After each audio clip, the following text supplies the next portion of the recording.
साथियों नमस्कार, मैं हूं नीरज पटेल और आप देख रहे हैं नेशनल जनमत। सुप्रीम कोर्ट ने केंद्र सरकार के अति महत्वपूर्ण सेंट्रल वृक्षा प्रोजेक्ट की याचिका पर यह कहते हुए सुनवाई से इनकार कर दिया कि लॉकडाउन के समय में इसकी सुनवाई करना जरूरी नहीं है। तो लोगों के जहन में इस सवाल उठा कि अगर 20,000 करोड़ रुपए केंद्र सरकार जिस प्रोजेक्ट पर केवल बिल्डिंग बनाने के लिए खर्च कर रही है उसकी सुनवाई करना जरूरी नहीं है, तो लॉकडाउन के बीच में ही आंध्र प्रदेश के आदिवासी बहुल क्षेत्र में जहां आदिवासियों को 100% आरक्षण दिया गया था, यह केस 20 साल से चल रहा था। लॉकडाउन के समय में इस केस की सुनवाई भी की गई और इसमें फैसला भी दिया गया। वो जो 100% आदिवासियों का आरक्षण था उसको निरस्त कर दिया गया। लॉकडाउन के समय में जरूरत क्या थी कि SC ST से क्रीमी लेयर को लेकर के टिप्पणी की जाए और कहा जाए कि आरक्षण के समीक्षा की जरूरत है। लॉकडाउन के समय में ऐसी कौन सी जरूरत थी कि सुप्रीम कोर्ट कहे कि आरक्षण सिर्फ 10 साल के लिए लागू किया गया था, अब उसकी समीक्षा होनी चाहिए। लॉकडाउन के समय में कौन सी ऐसी आफत आन पड़ी थी कि सुप्रीम कोर्ट ने उड़ीसा में SC ST कर्मचारियों के प्रमोशन में रिजर्वेशन के मामले की न सिर्फ सुनवाई करी बल्कि इस फैसले के विरोध में फैसला सुना दिया।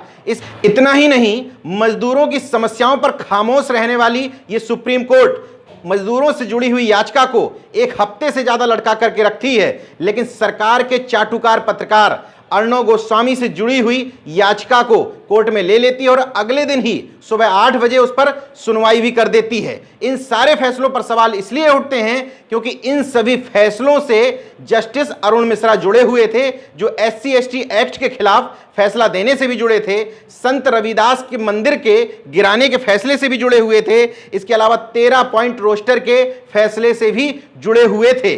तो जब जस्टिस अरुण मिश्रा की बात आई तो लोगों को वो बयान याद आ गया जब उन्होंने प्रधानमंत्री नरेंद्र मोदी की सुप्रीम कोर्ट का जस्टिस रहते हुए तारीफ भी की थी और ये कहा था कि दूरदर्शी हैं। जब जस्टिस अरुण मिश्रा की बात होती है तो ये भी याद आ जाता है कि सुप्रीम कोर्ट बार एसोसिएशन के अध्यक्ष दुष्यंत दवे ने कहा था कि जस्टिस लोया मौत के मामले की सुनवाई इनसे ना करवाई जाए क्योंकि भारतीय जनता पार्टी और उसके तमाम सारे नेताओं के करीबी है।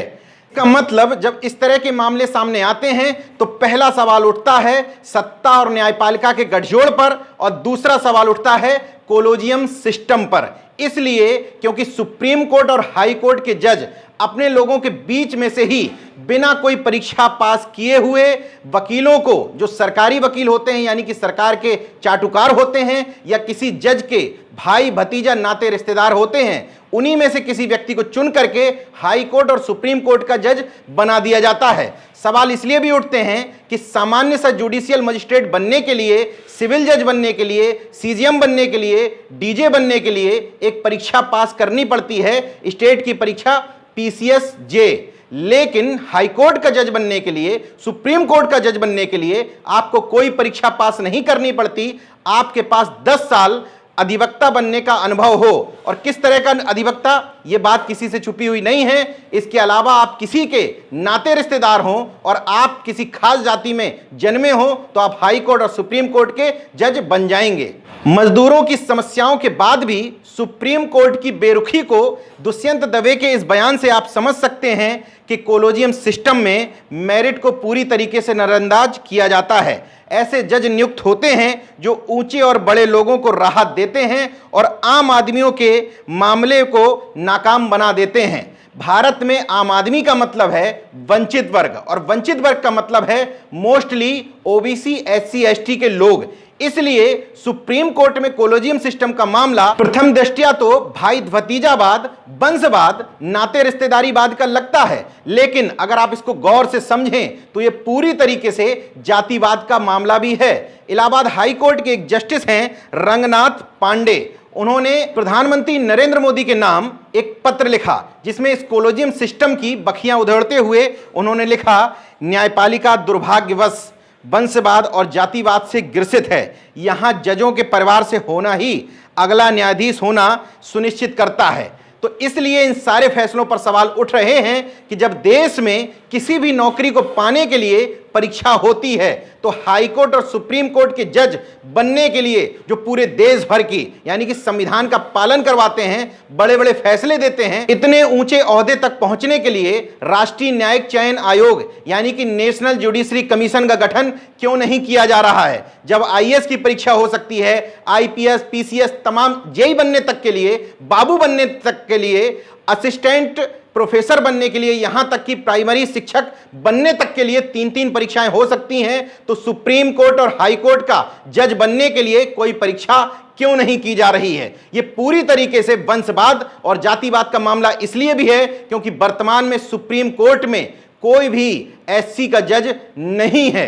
केजरीवाल कृष्णन के बाद सुप्रीम कोर्ट में अनुसूचित जाति का कोई जज नहीं बना। इस समय इस फैसले पर सवाल इसलिए उठ रहे हैं क्योंकि अरुण मिश्रा जैसे जज जिस बेंच में होते हैं उस बेंच की तरफ से जातिवादी और आरक्षण के विरोध में फैसले सुनाए जाते हैं। इसलिए फिर से इस बार बात करने की जरूरत है कि तमाम नेताओं को राष्ट्रीय न्यायिक आयोग के लिए आगे आना चाहिए, अपनी सरकार से कहना चाहिए कि 2019 के चुनाव से पहले एक झुंझुना थमाया था कानून मंत्री ने, रविशंकर प्रसाद जी ने, कि हम राष्ट्रीय न्यायिक आयोग के पक्षधर हैं और हम ये मानते हैं कि सुप्रीम कोर्ट और हाई कोर्ट में नियुक्ति जो होती है जजेस की वो पूरी तरीके से परीक्षा प्रणाली के आधार पर होनी चाहिए। तो चुनाव जीतने के बाद आपका वो मामला गायब कहां हो गया? इसलिए लोगों का विश्वास धीरे धीरे कोर्ट से, अदालतों से कम होता चला जा रहा है क्योंकि लोग अब ये मानने लगे हैं कि अदालतों में भी बड़े बड़े खेल होते हैं। क्योंकि मैं कोई आरोप बिना तथ्यों के नहीं लगाता, इसलिए मैंने जो अभी तक कहा उसका तथ्य आपको बता देता हूं। एक वकील हैं मैथ्यू जे नेदुम्पारा, जो कोलोजियम सिस्टम के खिलाफ लगातार सुप्रीम कोर्ट में लड़ाई लड़ रहे हैं। उन्होंने एक याचिका भी डाली है। उन्होंने एक आंकड़े बताए हैं। उन्होंने बताया है कि हाई कोर्ट के 50% और सुप्रीम कोर्ट के 33% जज ऐसे हैं जो किसी गवर्नर, मुख्यमंत्री, कानून मंत्री, बड़े वकील या किसी रसूखदार लोगों के नाते रिश्तेदार, भाई भतीजे, साले या बहनोई हैं। इसके अलावा उन्होंने बताया कि सुप्रीम कोर्ट में इस समय 31 जज हैं।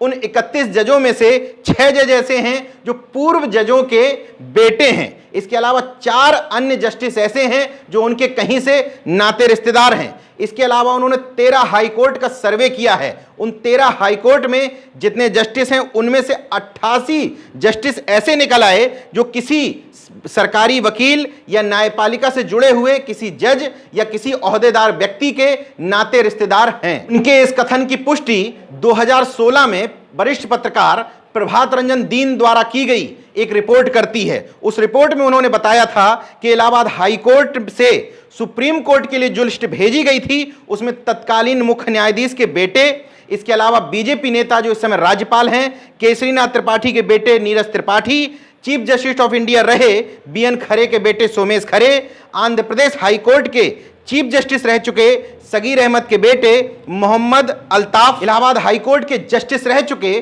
टीएस मिश्रा और केएन मिश्रा के भतीजे उपेंद्र मिश्रा का भी नाम था। उपेंद्र मिश्रा को इस तौर पर भी आप जान सकते हैं कि वो बहुजन समाज पार्टी के बड़े नेता सतीश चंद्र मिश्रा के भाई हैं। इसके अलावा हाई कोर्ट के जज रहे एचएन तिलहरी के बेटे आरएन तिलहरी, जस्टिस एसपी मेहरोत्रा के बेटे मनीष मेहरोत्रा का नाम भी उसमें शामिल था। उसी रिपोर्ट में बताया गया था कि हाई कोर्ट से सुप्रीम कोर्ट का जस्टिस बनने के लिए जो सूची लंबित है उसमें से 73 नाम पूर्व जजों के रिश्तेदारों के थे और 24 नाम नेताओं के रिश्तेदारों के थे।